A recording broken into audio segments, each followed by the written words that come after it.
Bueno, a ver, normalmente cuando pensamos en el cuerpo humano y en los sonidos que emite de forma natural, hay como una división muy clara, ¿no? Sí, totalmente. Hay cosas que consideramos cotidianas y otras que nos hacen saltar de la silla. Exacto. O sea, si el estómago ruge, pues sabemos que es hambre. Si hay tos, sabemos que hay irritación. Claro, son señales lógicas. Pero luego hay un sonido específico, un chasquido agudo, así seco y contundente, que literalmente divide a la humanidad entera en dos bandos irreconciliables. Uy, ya sé por dónde vas. Sí, sí. Por un lado están las personas que no pueden vivir sin hacerlo constantemente, que sienten un alivio casi celestial, Y por otro están quienes no soportan escucharlo. Claro. a quien se les eriza la piel y aprietan los dientes con solo oír ese crack. Hablamos, por supuesto, del hábito de tronarse o crujirse las articulaciones. Y no es para menos, ¿eh? Es que es uno de esos fenómenos físicos que generan debates interminables, ya sea en las cenas familiares o en el silencio absoluto de una oficina. Madre mía, en la oficina es criminal. Totalmente.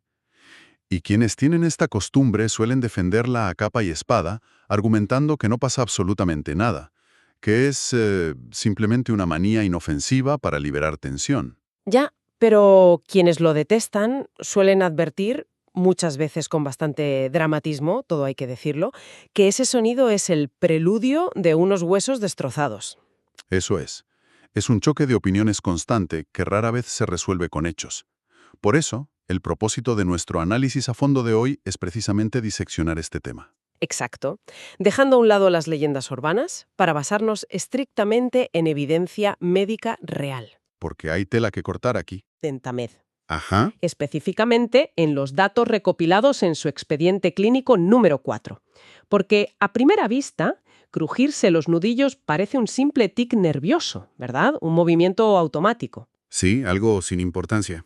Pero lo que arroja este análisis es que hay todo un ecosistema de daños físicos progresivos y, lo que resulta verdaderamente revelador, unas raíces psicológicas muy profundas detrás de ese sonoro chasquido. Es fascinante.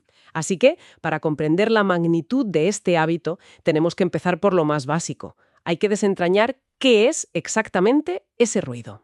Eso es fundamental. Lo que nos obliga a adentrarnos en la biomecánica pura y dura de una articulación humana. ¿Por dónde empezamos? Pues a ver, lo primero que hace la evidencia médica es desmontar el mayor mito de todos, esa imagen mental universal que casi todo el mundo tiene. La de los huesos chocando, ¿no? Exacto. La creencia popular asume de forma casi automática que ese chasquido tan fuerte es el resultado de una fricción violenta. La gente se imagina dos huesos chocando entre sí, raspándose el uno contra el otro. Qué grima, por favor. Ya ves. O incluso visualizan la idea de que un hueso se está desencajando y volviendo a encajar de golpe en su sitio. Vale, vamos a desgranar esto. Porque la simple imagen de los huesos lijándose unos contra otros en seco es terrorífica. Y lógicamente eso explicaría por qué a tanta gente le da tanta dentera el sonido. Claro, tiene sentido que asustes si te imaginas eso. Pero si interpretamos correctamente los datos de estos informes clínicos de Dentamed, la realidad física de ese estruendo no tiene absolutamente nada que ver con el tejido óseo. Cero. Nada de nada. O sea, no hay huesos chocando en absoluto. Esa es la intuición lógica de la gente, pero la ciencia apunta en una dirección completamente distinta. No hay ningún tipo de impacto óseo. Menos mal. Sí, la explicación se encuentra en un proceso biomecánico y físico muy particular llamado cavitación. Cavitación. Vale, cuéntame más sobre esto. Pues para visualizar cómo ocurre, hay que entender cómo está construida una articulación sana. En los puntos donde se unen dos huesos, como ocurre en los nudillos de las manos, en los codos o en las rodillas, existe una especie de cápsula hermética. Una cápsula que los envuelve. Eso es, los envuelve y los protege. Y dentro de esa cápsula sellada no hay aire. Lo que hay es un fluido espeso y viscoso conocido como líquido sinovial. Líquido sinovial. Su función principal es lubricar constantemente la articulación para que el movimiento sea suave y sin fricción. Cumple exactamente el mismo papel que el aceite en el engranaje de un motor pesado. Hasta ahí tiene todo el sentido del mundo. Es aceite biológico para las bisagras de nuestro cuerpo. Exactamente. Pero entonces surge una duda monumental.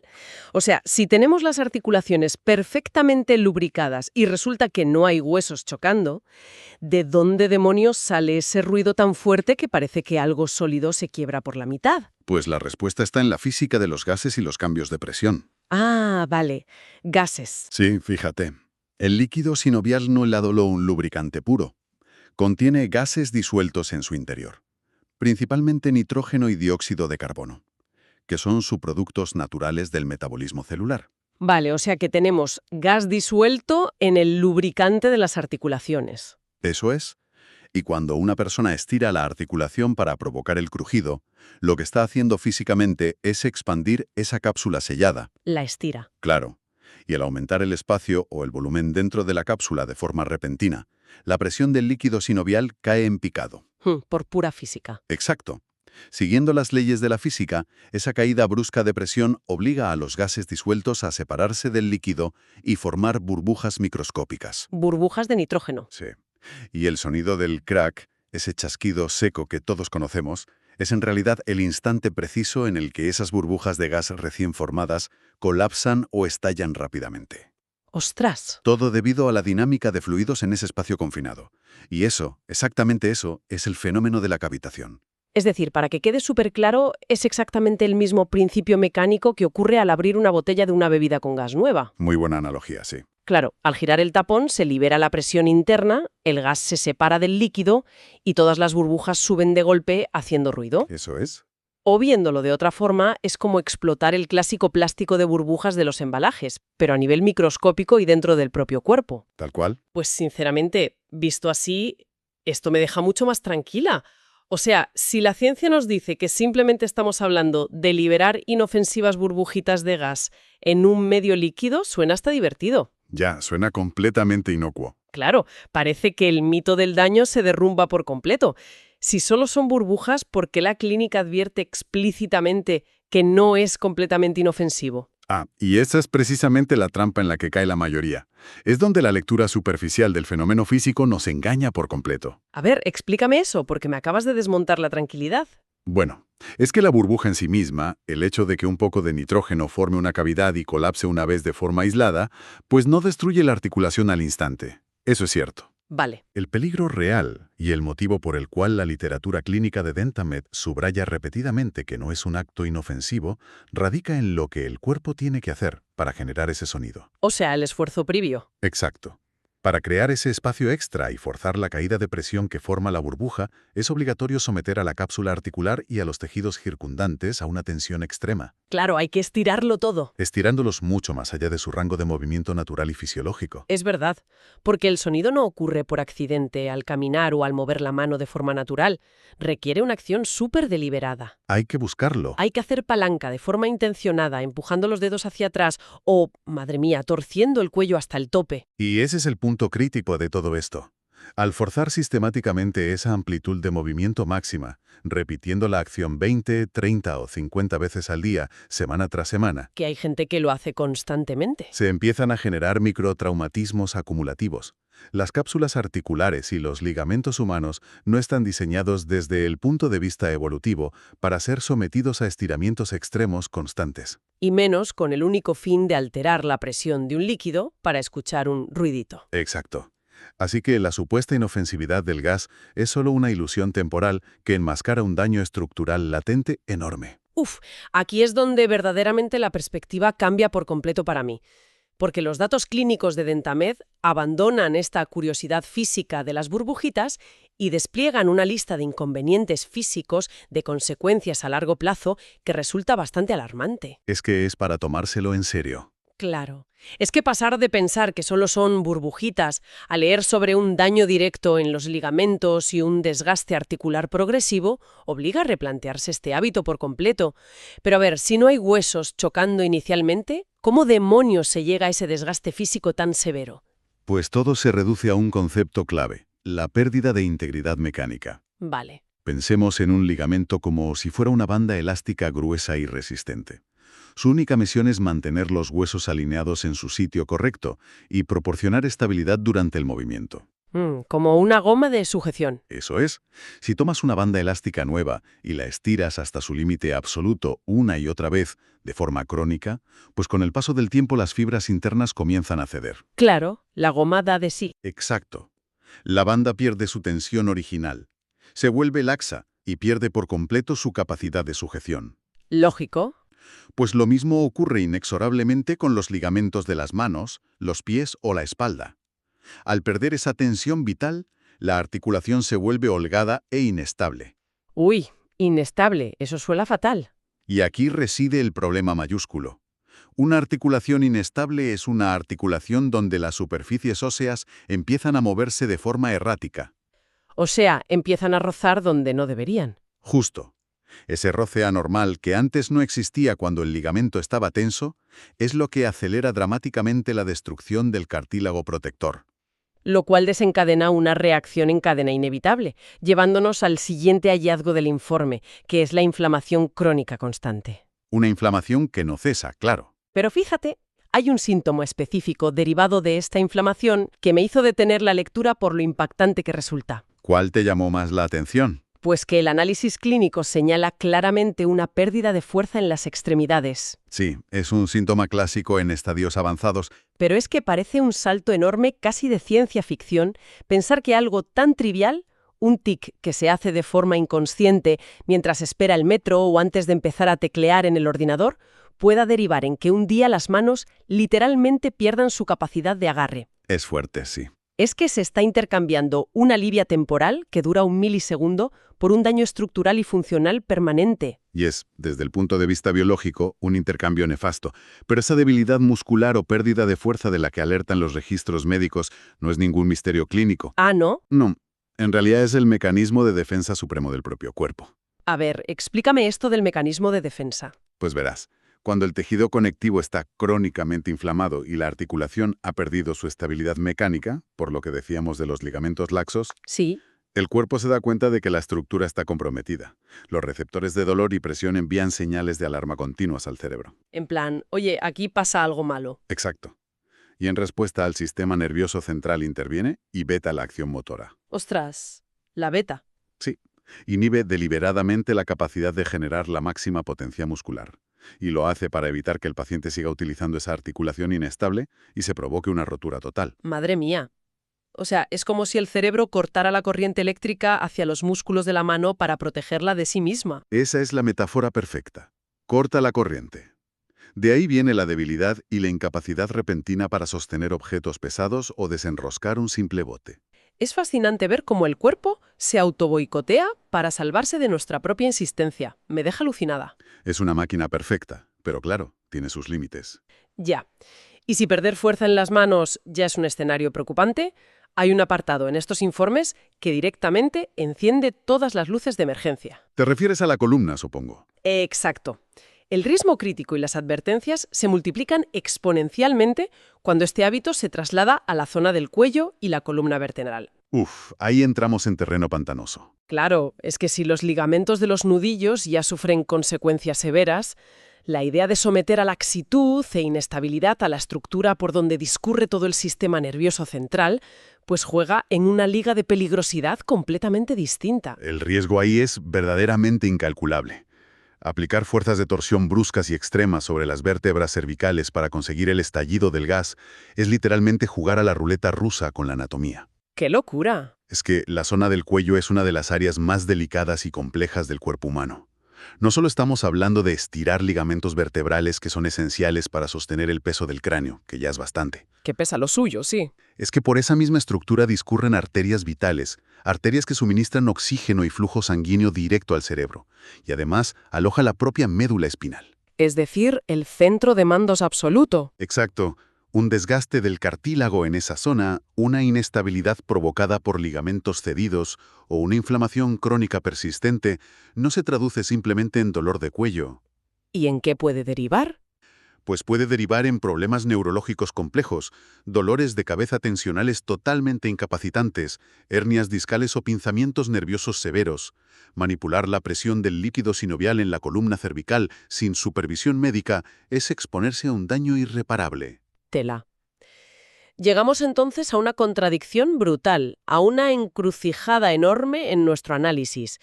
Porque, a ver, hemos establecido con la ciencia y la anatomía en la mano que las consecuencias físicas a largo plazo son altísimamente destructivas. Completamente. Tenemos ligamentos que ceden como gomas pasadas, desgaste de cartílago, inflamación permanente, este veto neurológico a la fuerza muscular y riesgos cervicales gravísimos. Un cuadro nada alentador. Nada. Y si todo esto es innegable y el cuerpo nos envía señales de daño, la gran pregunta es, ¿por qué existe una necesidad casi visceral de seguir haciéndolo? Esa es la clave. O sea, ¿por qué la gente no puede simplemente decidir parar? Y es aquí donde la investigación de la clínica Dentamed da un giro magistral e inesperado. Un giro hacia la psicología. Exacto.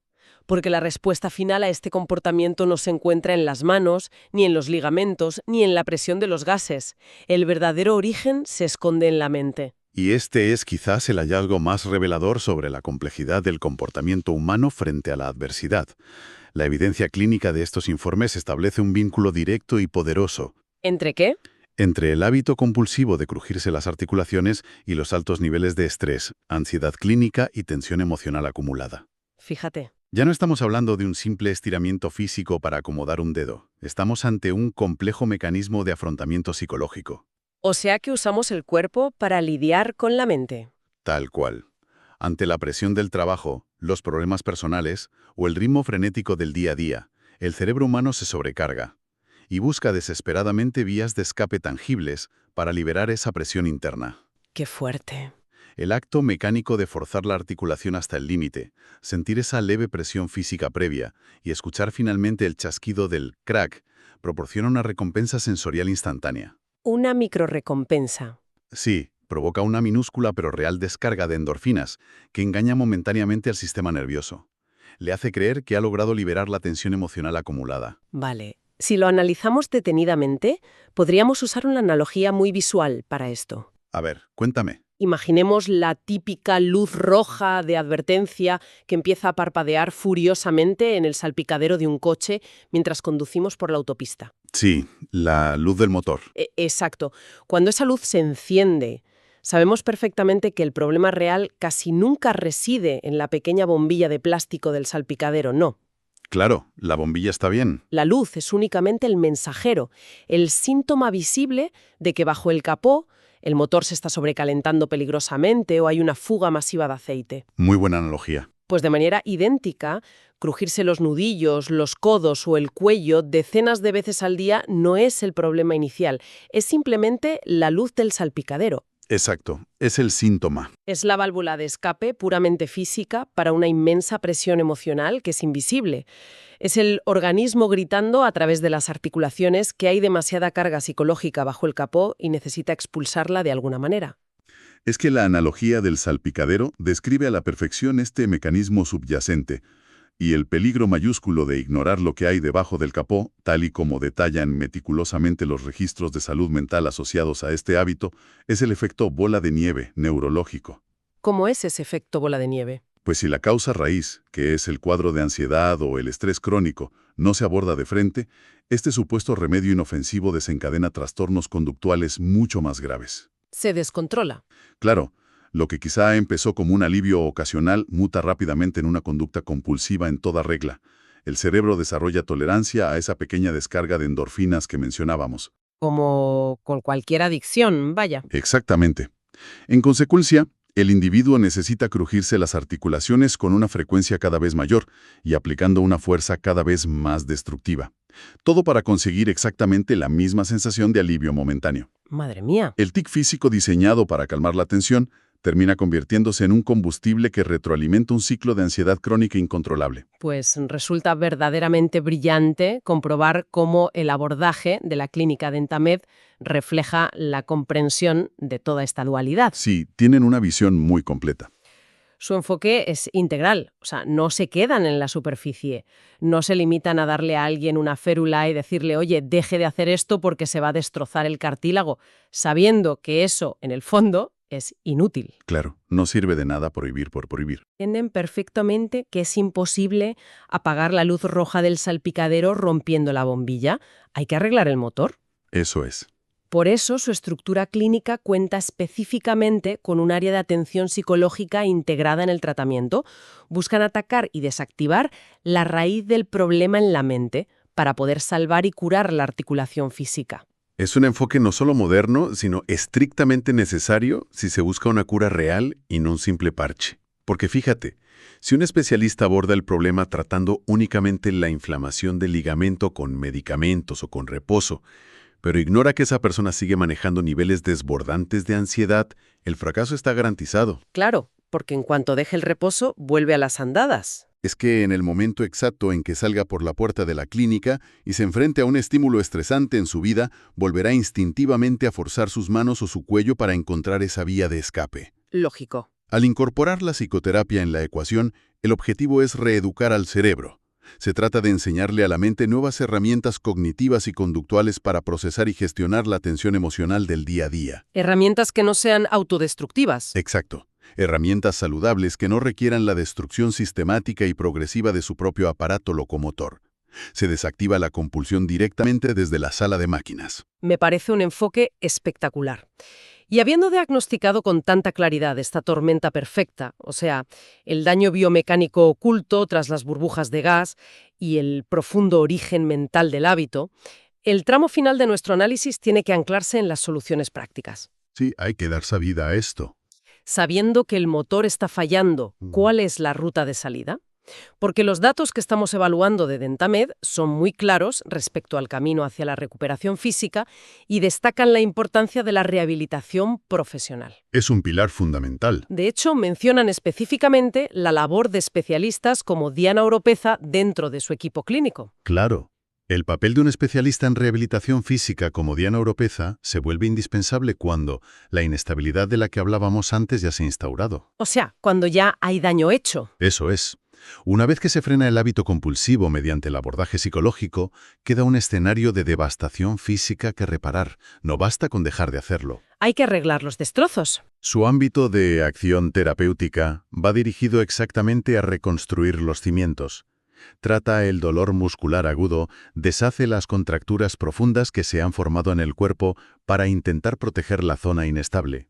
Claro, el cuerpo se tensa para compensar. Exacto. También aborda la inflamación del interior de las cápsulas articulares y trata todo el abanico de patologías osteomusculares que han surgido como daño colateral. Un trabajo súper completo. Es un trabajo minucioso de reeducación biomecánica para devolverle a la articulación la estabilidad y la tensión que perdió tras tantos años de estiramientos extremos. Pero pongámonos por un momento en el lugar de quienes nos están escuchando ahora mismo. Personas que quizá lleven años con esta costumbre y estén haciendo un rápido recuento mental de sus síntomas. Seguro que hay más de uno escuchando y tocándose los nudillos. Seguro. ¿Cómo se distingue la frontera entre una simple manía que se hace un par de veces al día sin pensar y el punto de no retorno? Es una pregunta clave. O sea, ¿dónde está la línea divisoria que nos grita que el cuerpo ha claudicado y requiere la intervención urgente de especialistas en rehabilitación física y salud mental? Pues mira, el protocolo clínico de Dentamed define 4 banderas rojas absolutas. A ver, 4 banderas. 4 señales inconfundibles de que se ha cruzado la línea del daño estructural y es imperativo buscar evaluación profesional inmediata. Vale, ¿cuál es la primera? La primera alarma es la aparición de dolor.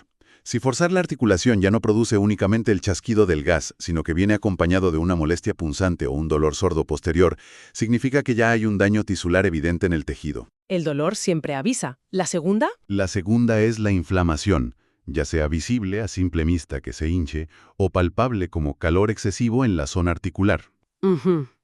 ¿Y la tercera? La tercera bandera es la rigidez, esa sensación alarmante de que la articulación ha perdido su rango de movimiento fluido y natural y se siente como mecánicamente atascada. Como oxidada. Exacto. Y la cuarta, que es la más crítica y la que detallamos ampliamente antes, es la debilidad. Experimentar una pérdida, ya sea repentina o gradual, de la fuerza de agarre o de soporte. Lo de no poder abrir el bote. Eso es. Estas 4 señales no deben ignorarse ni tratarse con simples analgésicos de venta libre. Representan el límite biológico exacto donde la capacidad innata del cuerpo para autorrepararse ha colapsado por completo. Dolor, inflamación, rigidez o debilidad. 4 límites biológicos que no admiten negociación alguna. Ninguna. Y para quienes identifican en sí mismos o en su entorno cercano estas señales de alerta clínica, el informe que hemos analizado hoy cierra recordando el lema central de la clínica: Dentamed me cuida. Un lema muy apropiado.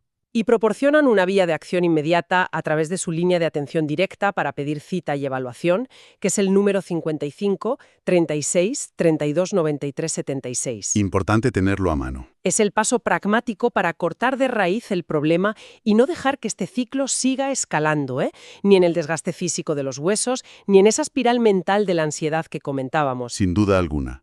Toda la evidencia clínica que hemos desgranado hoy carece de valor real si no se transforma en acción cuando el organismo, a través de estos 4 síntomas, lanza su petición de auxilio. Pues ha sido un recorrido analítico verdaderamente revelador. Comenzamos nuestra inmersión profunda explorando las leyes de la física y la dinámica de fluidos para entender cómo unas invisibles burbujas de gas estallan por un cambio de presión en el líquido sinovial. Desterrando el mito de los huesos frotándose. Exacto, desterrando de una vez por todas esa aterradora imagen.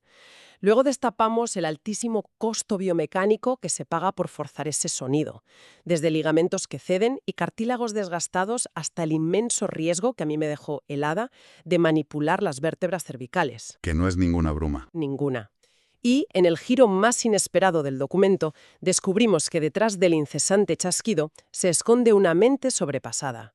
Una mente que utiliza el propio esqueleto como una válvula de escape para el estrés crónico, requiriendo un abordaje donde la rehabilitación física y la terapia psicológica deben ir de la mano necesariamente. Es la demostración científica perfecta de que en la maquinaria humana lo físico y lo mental son absolutamente inseparables. Totalmente inseparables. Y fíjate, este análisis nos obliga a dar un paso más allá de las propias articulaciones. Hemos evidenciado cómo el cerebro humano es capaz de secuestrar nuestro sistema locomotor, utilizándolo como una simple válvula de escape física para una ansiedad que no es capaz de procesar por vías emocionales normales. Es increíble lo que hace la mente. Lo es. Y esto, inevitablemente, nos deja con una profunda reflexión final. Si nuestra mente tiene el poder de manifestar la tensión emocional en silencio, llegando a alterar la química de nuestros fluidos y a destruir poco a poco la arquitectura de nuestras articulaciones sin que seamos apenas conscientes de ello. ¿Qué más está pasando, no? Exacto. ¿Qué otros diminutos hábitos físicos, rutinarios y aparentemente inofensivos de nuestro día a día podrían estar actuando como luces rojas en el salpicadero, retransmitiendo en secreto el verdadero estado de caos o fragilidad de nuestro mundo emocional interno? Ahí lo dejo.